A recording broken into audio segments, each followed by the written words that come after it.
The Bear Essentials podcast gives older bears a place to gather for real talk regarding topics and issues that they can relate to. Here at The Bear Essentials, we aren't just having conversations. We are looking to provide actionable intelligence through real-life experience and expertise of our guests. Our mission is to build a strong community that elevates and motivates people to go beyond their limiting beliefs by helping them realize that getting older is not an excuse to hibernate on their goals, but a reason to work harder. Hi, everyone. Thanks for tuning in. I'm your host, Charles Wallace. Today's guest is U.S. Army retired Lieutenant Colonel Oakland McCulloch. In today's discussion, we speak about leadership, discipline, standards, Oak's military background, and also his book, Your Leadership Legacy. During the discussion, Oak brings up many points that are very helpful, especially for people who are leaders today in the corporate or professional world. During the interview, one of the things that stuck with me is Oak made a comment that not all managers are leaders. And that really hit me. Being a manager makes me really want to focus more on my leadership skills. And I think it will do the same for all of you. This discussion was absolutely worth the time for me.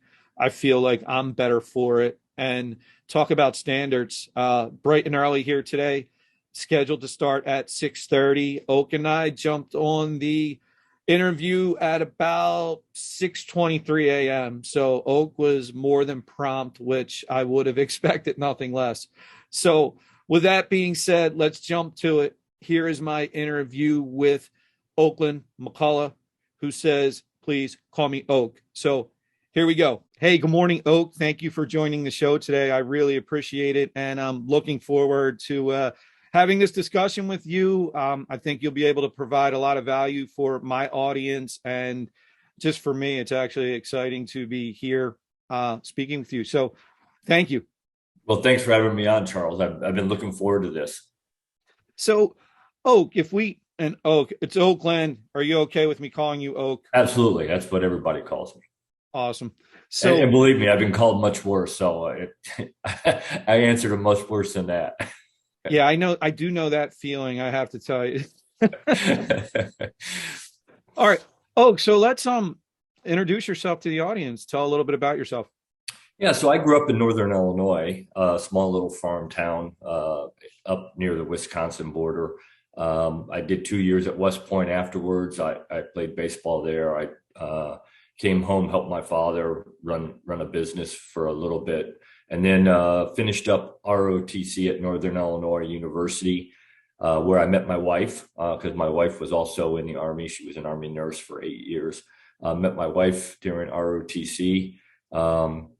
Got commissioned as a second lieutenant United States Army in the infantry. I did 5 years in the infantry, and then I did 18 years as an armored cavalry officer, so 23 years total.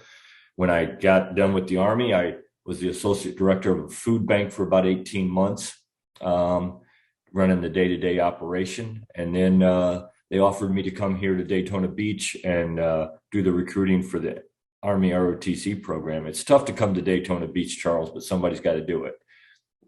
Yeah, I guess better you than me, huh? So then I wrote a book, Your Leadership Legacy, Becoming the Leader You Were Meant to Be. And I've gotten out on the speaking circuit, and I've gone around to a few places, and I got a few more places already scheduled to go this fall. So that's good stuff, Oak. So let's talk a little bit about growing up. Was military something that you always kind of foresaw in your future? Was it something you wanted to do, or was it more like, you're in high school and it just kind of happened?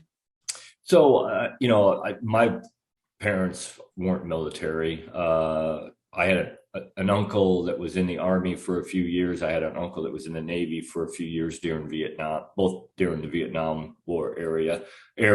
And they used to tell me a little bit about it, and I thought about it, but it wasn't something I thought about as a young kid growing up. I talked young men and women recruiting for ROTC who tell me that that's what they wanted to be since they were 5 years old. That wasn't me. But about sophomore year in high school, I kind of figured out that that's probably what I wanted to do. I was the captain of my sports teams. I was president of my class. I was president of my student government. So I liked the leadership thing. And so it just came natural to me that I thought, okay, well, I'd love to be in the Army as an officer. And I found it very easy. And I tell people all the time, I see it very easy as an easy jump from being an athlete to being an officer in the Army, because we ask for a lot of the same things. We ask for dedication, we ask for discipline, we ask for motivation, all those same things that it takes to be an athlete, we're asking for to be an officer in the Army. So I can't say I grew up wanting to be, but generally about sophomore year in high school, I think I finally made up my mind that's what I was going to do. Yeah, so Oak, as far as your for high school, you talked a little bit already about sports. I mean, so does that background, playing sports, things like that, and you say about you were drawn to wanting to be a leader. I mean, how much of that starts to blend into who you become, and as your career progresses in the military, into the leader you become? Well, I think a lot, leader, especially in the Army, leadership is leadership. I believe that. I don't care where you learn it. I don't care where you practice it. Leadership is leadership. If you can lead people, you can lead any organization. Some organizations require certain things of their leaders that other organizations may not. The food bank didn't care if I could run a mile in less than 6 minutes. The Army does, or did. For the Army leadership, being an athlete and being physically fit and having the discipline and motivation to do those things on your own, because it really is your own motivation. It's got to get you there. It's your responsibility.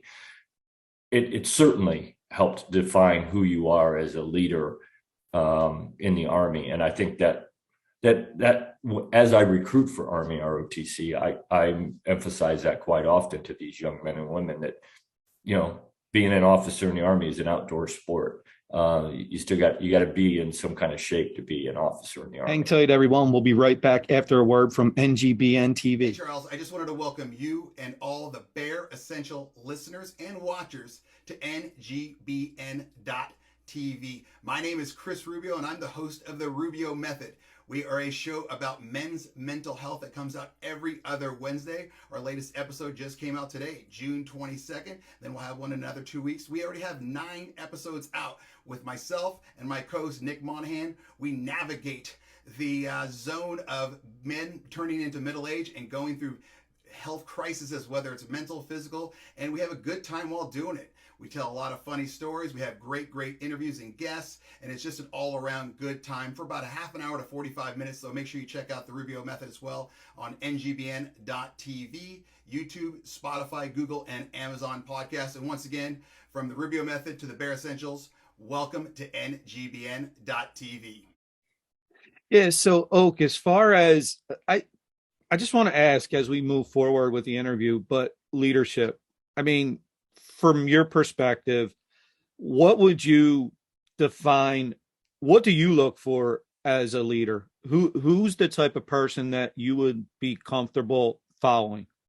Yeah, so I'm a firm believer that the best leaders are servant leaders. I've had some great servant leaders who have not only been great role models, but have also been mentors to me. And, I think we've all worked for that micromanaging, authoritarian, do it my way leader, and none of us like that. I mean, you hate going to work in the morning. So the best leaders I've ever worked for were servant leaders. And I had a boss tell me one time, he said, "Oh, leadership is on a scale." He said, on one end, you got the authoritarian, micromanaging, nobody wants to work for guy or gal. And on the other end, you got Attila the Hun in chaos. And he said, you want to be as close to chaos as you feel comfortable with. And he said, that the reason you want that is because that's where creativity happens. That's where you're using other people's experience, other people's knowledge, other people's talents, and they are figuring things out. So you're giving them, first of all, you train them so you know that you can trust them to do the things that you're asking them to do, and to give them some leeway to do it the way they want to do it. And then you give them the resources that they need when you give them an assignment, a task, a job. Then you give them the resources, you give them people, equipment, money, time, whatever it is they need. And then you give them the authority to do what you're asking them to do.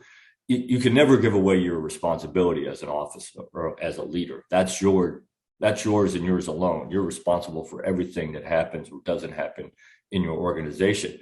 But you can give away authority for that task, mission, job, whatever you're having them do, so that they have the authority to accomplish it. Then get out of their way, and you'd be absolutely amazed at what they do. I mean, they will they do it the way you would have done it? Probably not. Who cares? As long as they give you what you asked for, who cares how they did it?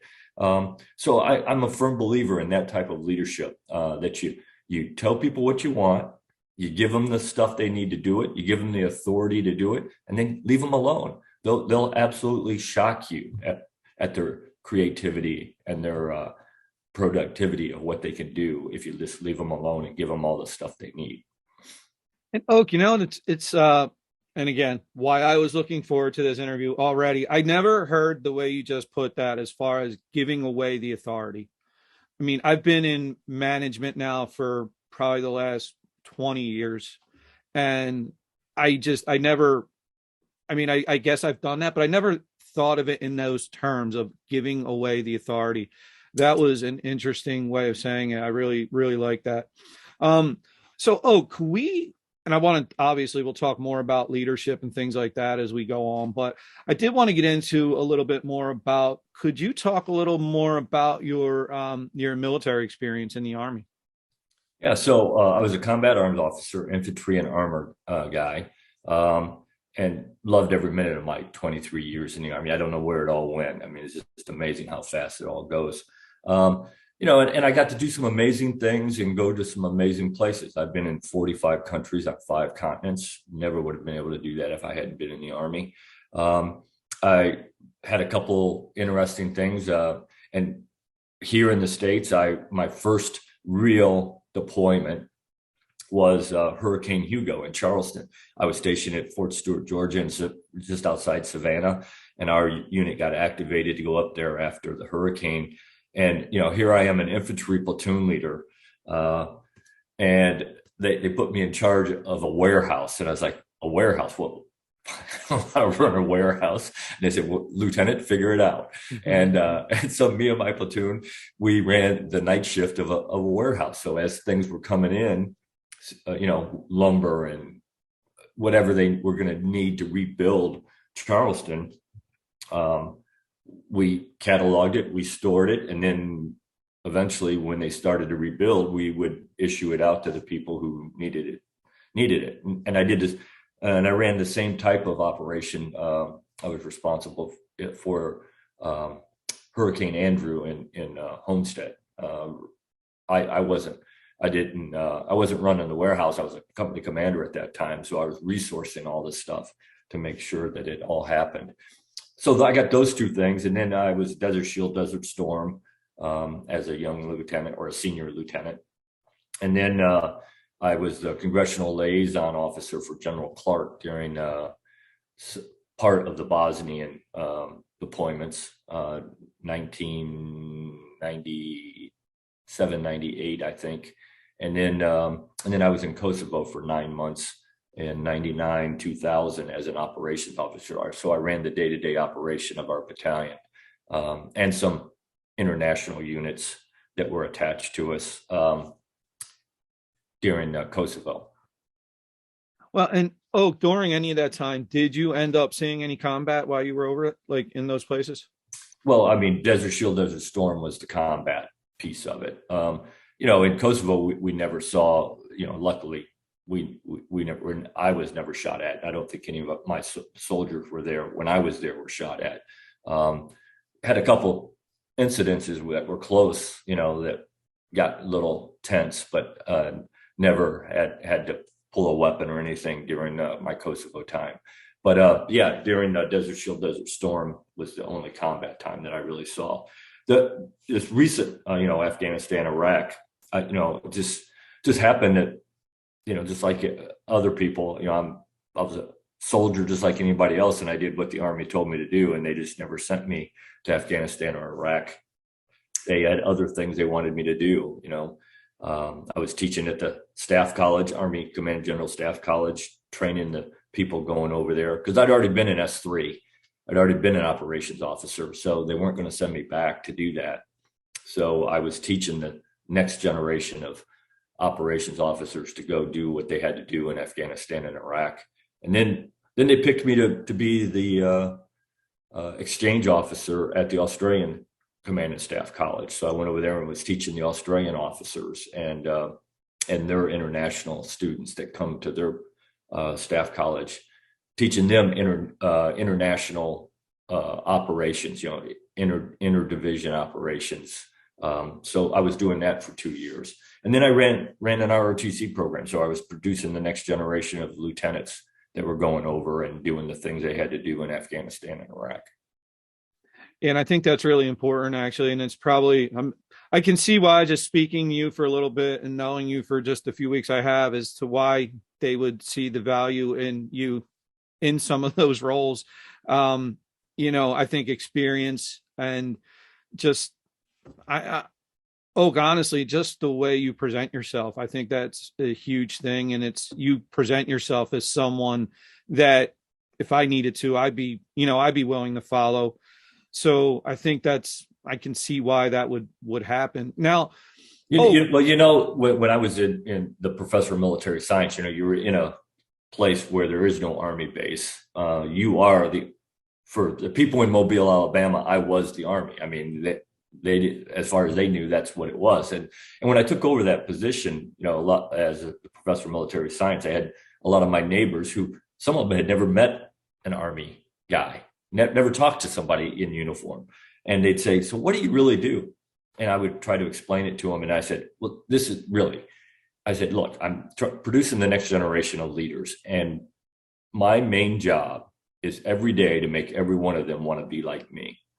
Set the example for them. Show them how a leader walks, how they talk, how they act, how they interact with people, how they behave, how they maintain standards, all those things that that you expect of officers in the United States Army. That's what I'm trying to set the example for them. And I think that's important. It really is." And you just gave a great segue, because it was something else I want to talk about was standards. And I wanted to talk about this because I know when we had a conversation on the phone, you made a comment to me about you are still wearing the same size uniform as you were like years ago. And I started to think about that, and that's someone setting their standards high, being disciplined, doing the right thing. So let's talk about that a little bit, about how important are standards. And I think it's something that unfortunately not enough people really consider today. Yeah. Yeah. So I still wear the same uniform my wife and I got married in 35 years ago. My same set of dress blues. Every commissioning, I put them back on and help commission the next generation of leaders. And so hopefully I can continue to do that for a few more years. But yeah, I think, we have to have standards. If you don't have standards, then you want to talk about chaos, the bad kind of chaos, not the kind of chaos I was talking about, with getting as close to that so that people can use their creativity. If you don't have standards, then everybody does what they want to do and how they want to do it. And we don't get things done the way they should be done. So I think that we have a set of standards for a lot of different things, but I think one of the things that I always emphasize is that you got to have your own standards. And to do that, you got to have some self-discipline. And I always tell people that life is all about self-discipline. If you want to be successful in life, you got to have self-discipline, and you got to make good decisions, because every decision you make has consequences, good or bad, but every decision you make has a consequence. And you got to get to the point in your life where you have enough self-discipline that you're making good decisions that give you good consequences. because until you get to that point in your life can be rough. And I believe that. And I believe, self-discipline is one of those things that it's important for a number of different reasons. But one of them, we are not, none of us are motivated every day. I would like to think I am, but we're not. I mean, let's be honest. And on those days that you're not motivated to do the things that you really should do, if you're self-disciplined, that will kick in, and the self-discipline will make you do what you should have done because you were motivated. And that, whether that's physical training in the morning, or how you eat, or being somewhere on time, all those things are self-discipline and standards that you need to maintain. And I think it's so important as a leader to do that. I always tell the young leaders that I'm producing that every day you set a new standard. Everything you do, you set a new standard every day you do it. If you walk by a piece of trash on the floor and you don't pick it up, you just set a new standard. It's okay. We don't need to pick up that trash. If the boss isn't going to pick it up, why should I pick it up? So standards are important, and we have to maintain those. And as leaders, you certainly have to maintain them. And there has to be consequences for people who don't meet the standard. Yeah, and that's interesting too, because I think a lot of people don't think about it that way, to that level, right? Like what you just said, like it's a piece of trash on the ground, right? It's pretty simple, but it is absolutely the truth. Even for me, right? I live in a house I have my son, but it's my wife, my 3 other daughters, right? Standard is we put the toilet seat down when absolutely. We're done. Minor again, but standard for me is I brush my teeth. You know what? I have to wipe the sink. I can't leave it wet. That's a standard. I guess you don't even realize it. Now being in the military, I know you mentioned self-discipline, and I wanted to ask this as far as self-discipline, right? I agree with you. I don't think we're never always going to be fully motivated every day. I kind of now have, and I want to get your opinion, but I've kind of now wrapped it up in, I don't say self-discipline anymore. What I say now to people is your motivation won't always be there. Your self-discipline may not always be there. So you need to get into forming good habits, because absolutely. When the motivation lacks or the self-discipline lacks, it's going to be your good habits that get you through. Now, being in the military, I feel like that's one thing that you probably were really responsible for, was setting that standard. And there's probably people who you led who hopefully are keeping those good habits today. What's your thought? I'm a firm believer in that. We are creatures of habit. Humans are creatures of habit. And if you don't believe that, remember how you put your shoes on today. And I promise you'll put your shoes on exactly the same way tomorrow that you put them on today. We are just creatures of habit. And that's a good thing, that we do things in a way. We have habits of how we do things. So we don't even have to think about it, because we got so many other things that we need to think about. We shouldn't have to think about how we're going to put our shoes on, or how we're going to brush our teeth, or how we're going to shave. Those are all things that we do by habit. And that's good. But you have to get to the point where you have good habits, where the habits that you develop are beneficial to you. And that's not always easy, because we all fall into the trap of taking shortcuts and doing things ways that we probably shouldn't do it. But I always tell people that leaders do things the right way because it's the right thing to do. Not because somebody's going to check or somebody's watching. They are going to check, and they are watching. And if you don't believe that, you're pretty naive. But that's not why you do it. You do it because it's the right thing to do. And one of the things I always tell people is, you show me your habits and show me who your heroes are, and I will show you the person you're becoming. Because it will happen. I promise you. It's not by mistake. Your habits and who you think is the person that you want to be, who you're trying to be, that's going to determine who you are. And so you got to be careful that you're setting the right habits, and you're idolizing the right people. And it really is, because I believe it all comes down to self-discipline. If you can discipline yourself to do the right thing, to get the right habits going. I heard one time, and I don't know if it's scientific or if it's been proved, 21 days is what I heard. It takes 21 days to really establish something as a habit to where you don't think about it anymore.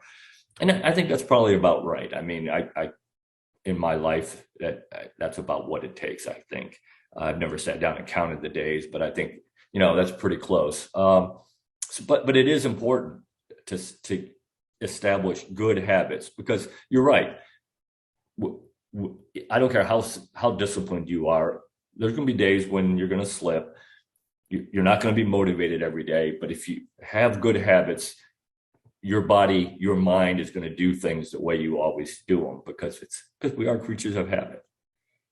So even for someone like you obviously, you've been around, you've done a lot of amazing things, a lot about leadership. As far as when you say about self-discipline, how do you deal with, because I think we all have this too. You talked about self-discipline. How do you handle your, I'll call it, negative self-talk? Yeah. And we all have them. I mean, again, we all have those days where you just say, okay, I don't feel like doing what's right. I don't feel like doing, two ways I do it. Number one is I always think to myself, okay, you are the leader. You are supposed to set the example, and people are watching. So you need to make sure you put on your big boy pants and let's do this the right way, like we're supposed to. And then the other thing is, my father helped me when I was a young man, and my father was a mean old man. Okay. There's no two ways around it, but I am today who I am because of him. There is no doubt about that. And he had a couple rules. And one of them was, he used to tell me, he never told me I couldn't do anything. He just said there was consequences for what you do. So just remember that, son, and decide whether or not what you're about to do is worth the consequence that you're going to get. But, and the way he told me to help me to make that good decision about whether or not it was something I should do is he said, son, every time you're about to make a decision or you're about to do something, think about this. Think it to yourself. Would you want your mom to know that you're about to do that? And if the answer is yes, then go ahead and do it. It's probably okay. If the answer is no, then you probably don't need to do that. And, I still live by that. Now sometimes I think about my wife instead of my mom, obviously. Would I want my wife to know that I'm about to do this? If the answer is no, then I probably don't need to do it. Now, see, that's actually, it's pretty simple in theory, but it's probably great advice. And it goes to show that our parents were probably wise beyond their years. And isn't it amazing how much smarter your parents get as you get older? Yeah, it really is. And, it's funny when you think about some of the new age theories and things that you'll hear about, discipline and negative self-talk. And it boils down to, basically would my mom or dad be happy if I was going to do that? Yeah, absolutely. That's good. So, the other thing I wanted to mention, and before I want to kind of not end now, but when we end, I want to talk about the book a little bit. But before we get to that, in our conversation the other day, and I thought this would be good for my audience was, and not that you or I are what I'll call fitness or diet experts, but we got into a little bit about some of the ways you live your life and some of your choices when it comes to how you eat and things like that. And I think it might be good to talk about, because obviously you're still fitting into the same uniform that you wore when you married your wife. So yeah, could you maybe outline that a little bit? Yeah. So I mean, I am not a fitness person. I have lived my life doing physical fitness, but I am not a physical fitness expert. I am certainly not a dietitian or anything like that. But I think, people have to figure out what works for them. And for me, I eat one meal a day generally. That doesn't mean I won't eat a lunch. If my boss walks in and says, hey, you want to go for lunch? I'll go for lunch and eat a light lunch or something. But I generally eat one meal a day. I eat dinner. So I get some intermittent fasting in from dinner time till the next dinner time. I try not to snack during the day. That doesn't mean that on occasion, I'm human. If there's something sitting there that looks good, I might grab a little snack or something during the day, but generally I don't. And for me, and my wife kind of put me onto this, but I eat very few carbs. I mainly eat a carnivore diet. I eat meat. I try to keep my carbs under 20 carbs a day. And it's amazing. My wife used to have to wear earplugs at night because I snored so loud. Within 5 days of going off the carbs, I stopped snoring. So, I mean, just little things I saw that happened that at least for me worked. So that's really what I do. And I say I eat one meal a day, and I do. And when I was a lieutenant, I didn't think about it the way I do now. I started eating one meal a day because I figured out I didn't have time for breakfast because I went to PT in the morning and then got showered and went right back to work. And I figured out during that hour of lunch or hour and a half of lunch, I could get all my paperwork done that I was going to have to do at the end of the day and stay till 5:30, 6 o'clock instead of going home early. So I get all that done. So I wasn't there till 6, 7 o'clock at night. I was home with my family at 5 o'clock in the evening. So that's why I started eating one meal a day, but it worked out for me to keep me in good physical shape. Yeah. Oh, isn't it amazing? Again, it's like thinking back now, it's like things like, so it's almost like, you started, intermittent fasting before it was a thing, and it was out of necessity for you. Yeah. I mean, I didn't start it because of that, but yeah, the benefits were there, obviously. Yeah, that's fantastic. Okay, I didn't even ask before we start the interview. How old are you, if you don't mind me asking? So I'll be 60 years old in January. Yeah, you look fantastic for 60. Good for thank you. Good for you. You, me being 50, I look at you, I go, okay, I can strive to hopefully be in that kind of shape when I'm Oak's age. All right, so I definitely want to talk about this because I always find it fascinating for people that I have on that are authors and have written books. So let's dive into that a little bit. What the book, I believe it's called Your Leadership Legacy. Yeah, it's Your Leadership Legacy, Becoming the Leader You Were Meant to Be. So I love the part of the title, Becoming the Leader You Were Meant to Be, because I don't think everybody actually looks at themselves as having even the potential to be a leader. So I think that part of the title actually bears a lot of weight. So what is the book about? Yeah, so I've been given a leadership presentation since 2006. So when I was a professor of military science at the University of South Alabama, I used to go around and talk to high school students and college students. And I would ask them, what do they wanted to do in life? What they wanted to be? And, they'd tell me what profession they were looking at and whatever. And then a bunch of them would say, well, and I want to be a leader. And I said, well, great. The world needs more leaders. I said, so what does that look like? What does that take? What does it mean to be a leader?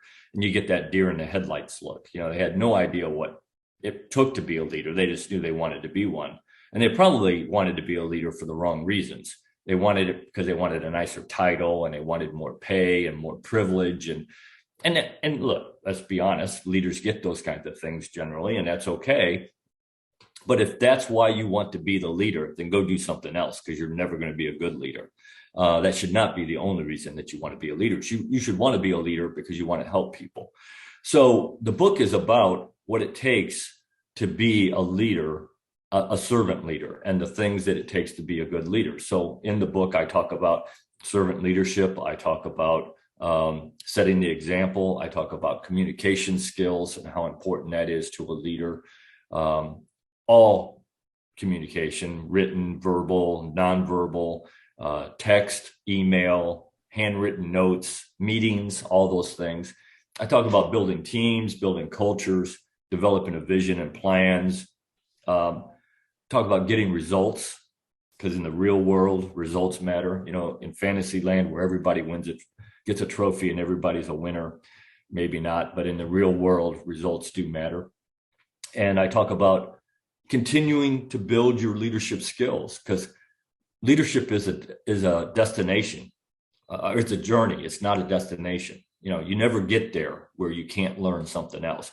If you think that, then you got problems, because you can always, I've been doing this leadership thing for 40 years, and I still pick up little things that I can improve my leadership abilities and skills on. I still read leadership books. I pick them up and read them. I mean, because nobody is there. Nobody has all the knowledge. I hate that word expert. It just drives me nuts. Because nobody's the expert. You got some knowledge, you got some skills that you can pass on to other people, but you can always learn more. And I believe that. So that's what the book is about. And it really is about helping. There's no theory in my book, none whatsoever. It's all about everyday things that everyday leaders can do every day to improve their leadership skills and ability. So, if you had right now, and you know what, this is me as a leader asking you, what would be one thing, maybe it's from the book, maybe your experience, what would be one thing that you would say to me is, hey, if I can give you one piece of advice? Yeah, that's a great question. Yeah, I actually got asked that question. I was at Doane University in Nebraska talking to a class of about 30 psychology students. And I didn't throw a slide up, didn't have a planned thing. I just walked in, said, this is who I am, asked me some questions about leadership. And it was an hour and 45 minutes later. I mean, it was amazing. It really was. I really enjoyed doing that. And one of the young men asked me that question. And I told him, I said, the advice I would give every leader, especially young leaders, is every day, find one person in your organization and go find something new about them, not related to work. Don't even talk about work. Ask them about their husband or their wife, about their children, about their hobbies, about their likes, their dislikes. Ask them what they did this weekend. Just find something new about that person and start building that trust, because that's what leadership is about. It's about trust. One of my favorite quotes is Vince Lombardi. He said, a team is not a group of people who play together. A team is a group of people who trust each other. And I absolutely believe that. And again, leadership is about people. It isn't about flow charts. It isn't about organizations. It's about people. And if you can start building that trust between you and the people in your organization that work for you, you can do some amazing things. And one of the ways you do that is that you prove to them that they matter to you, that they're important. And I learned that as a captain. When I really learned it, I kind of had that idea as a lieutenant. But when I was a captain, I was working out at the National Training Center, and I had a boss who retired a 3-star general eventually. But when I was working for him, he was a lieutenant colonel. And in the morning, I'd walk by, I'd walk into the building, and about 2 or 3 days, I'd walk by him and he'd say, how you doing, Oak? And I'd say, fine. And I'd keep walking. And he'd say, no, stop. I don't want to hear fine. How are you doing? And he would stand there and he'd ask me questions. And when I got done talking about myself, he'd say, so how's Kel doing? Didn't your kids have a soccer game this weekend? How'd they do? And he was a busy man. And not one time when he was talking to me did I see him look down at his watch like he had somewhere better to be. At that time, I was the most important person in his life. And I thought I was kind of special until one morning I looked out, and guess what? He was doing that with somebody else too. It wasn't just me. and so that kind of stuck in my mind. I was like, how did that make me feel? And so I always try to do that. The other piece to that kind of stuck in my mind is I had another boss who retired a 3-star general, and I was just lucky enough that they took some interest in me. And he told me, he said, never turn down a chance to go get your own cup of coffee. He said, 2 things happen when you do that. He said, I don't care what rank you are, whether you're a lieutenant or whether you're a 3-star general. Number one, people see that you aren't so good that you can't go get your own cup of coffee. Somebody's not bringing you a cup. And number 2, on your way to get the coffee, stop and talk to everybody along the way. And on the way back to your office, if there is another way, go the other way and talk to everybody on the way back. He said, and you'll be amazed at what happens. So go talk to your people, learn your people, make sure they know they're important. I think that's extremely great advice, Oak. Thank you for that. I feel like I want to feel like I do a lot of that. I'll actually admit right now to you on the podcast and to everybody watching and listening, I don't do it enough. Probably need to focus and do it more. Well, that's one of the things that amazing, Charles. One of the things, because I wrote this book for young men and women. Let's be honest. That's who in my mind, that's who I thought I was writing the book for. But I've had 2- and 3-star generals who read the book, and they'd send me back some feedback, and they say, "Oak, you know what? I didn't learn a whole lot of new things in your book. I learned a few techniques, maybe. But what I did take out of your book was this. As I was reading along, I'd see something. I'd say to myself, you know what? I used to do that really well, and I don't do that so well anymore. Maybe I need to dedicate some time and effort to get back to doing that again." And we're all that way. I don't care who you are. You know, you get busy, you start doing other things, and you forget sometimes what made you successful and some good things out there that you need to remember to do. And every once in a while, we just need a nudge, a little reminder to go back and do those things that we haven't done so well in a while. Yeah, well, thank you for the reminder today. I do appreciate that. So now I want to ask you the flip side. If you had a piece of advice for someone who's listening or watching, you know, that wants to be a leader, but maybe they're not a leader yet, what's the one thing you would say to them that they should really focus on early on to help them later on? Yeah, communication skills. I believe that it is what leaders do. I always tell people, if you can't stand up in front of people and talk, then you can never be a leader. You can be a manager maybe, but you're not going to be a leader. And I always get people who say, "Well, Colonel McCulloch, I just can't get up in front of people and talk." And I always say 2 things. I said, one of 2 things. Either if you really can't, then you're not going to be a leader. I said, but you can. If you really want to, you can train yourself to be a good communicator. It's just like riding a bike. It's a skill, just like any other skill. If you really want to be a good communicator, you can be a good communicator. It just takes practice, and it takes some thought, and it takes some effort.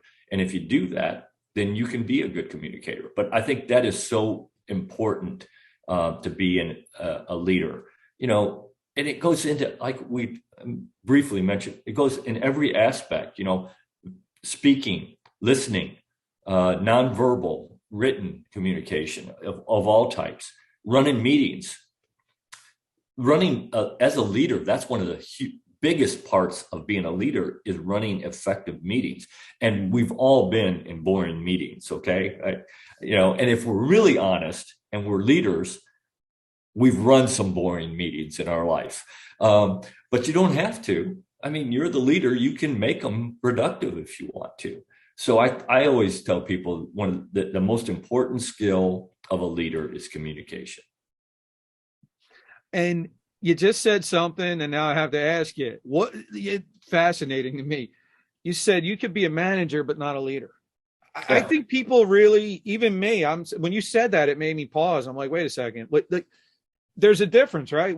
So what would you say is the difference between being a manager or being a leader? Yeah. So a manager is a couple of differences, I think. A leader, first of all, has that vision and that plan of where you want to take an organization. So you're thinking out. A manager is day to day.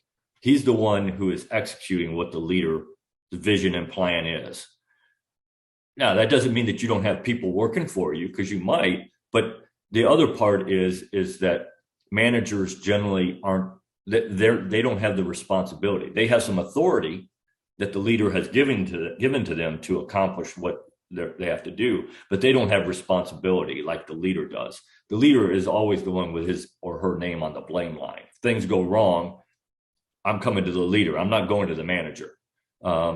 So I think those are different things. The other piece of it is managers many times, not always, but many times, manage equipment and money and assets. They don't generally manage people.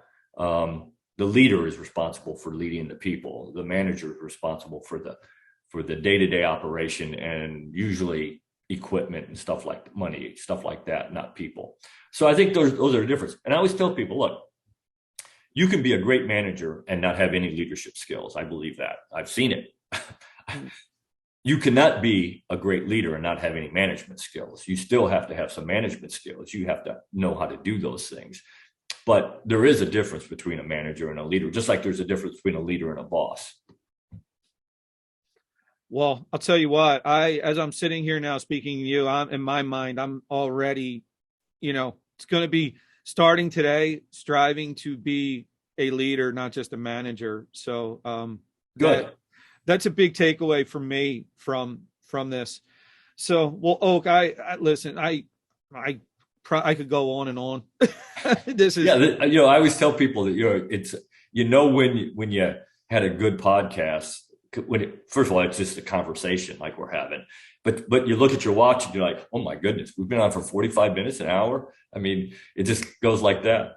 Yeah. The time flew by. So I just wanted to give you a chance for, anybody that's interested in following you, the book, anything like that, give you a chance to plug yourself where they could find you at.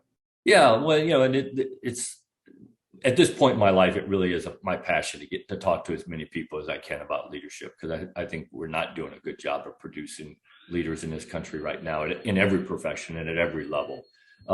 So I think that it's, if you want to follow me or find out more about me or contact me, I have a website, www.ltcoakmcculloch.com. And on there, you can find the speaking stuff I speak, the topics I speak on. You can find my book. You can find some other things on there that I have that you might find interesting. My blog is on there. I got a few things I've written. Hope to do more of that in the future. But right now, I've got, I think, 3 or 4 blogs, little articles on there. So that's the place to really go, is my website. Great. And I'll make sure to have that in the show description also for people and make it easy for them. Well, Oak, again, thank you so much. I think people will take a lot out of this. I know I judge these a lot of times on how I'm feeling towards the end. And I know in my mind, you set me up for some things I already want to work on today. So thank you for that. I really, well, good, Charles. It's funny because I had a person ask me to be on his podcast. I think I've been on like 45 so far. And this guy said, Colonel McCulloch, I just started the podcast. You're going to be my second or third person on the podcast. And I only got about 25, 30 people who are following me. So it may not be worth your time. And I said, look, if I help one person, it was worth my time, because that's what it's about. Well, you helped me, so thank you. Well, thanks for having me on, Charles. I really did appreciate it. And I really was looking forward to this. And it wasn't disappointing. Well, Oak, I will, everybody, thank you so much. Please, I like to say this at the end of the podcast. I try to have guests on who make us want to be better people. And again, I think we have accomplished that today. I think I found another one, and that's Oak McCulloch. So check them out, everybody. Thanks for listening. Take care. Bye. Thanks, Charles. This has been the Bare Essentials. Thanks for listening. And remember, never hibernate on your goals.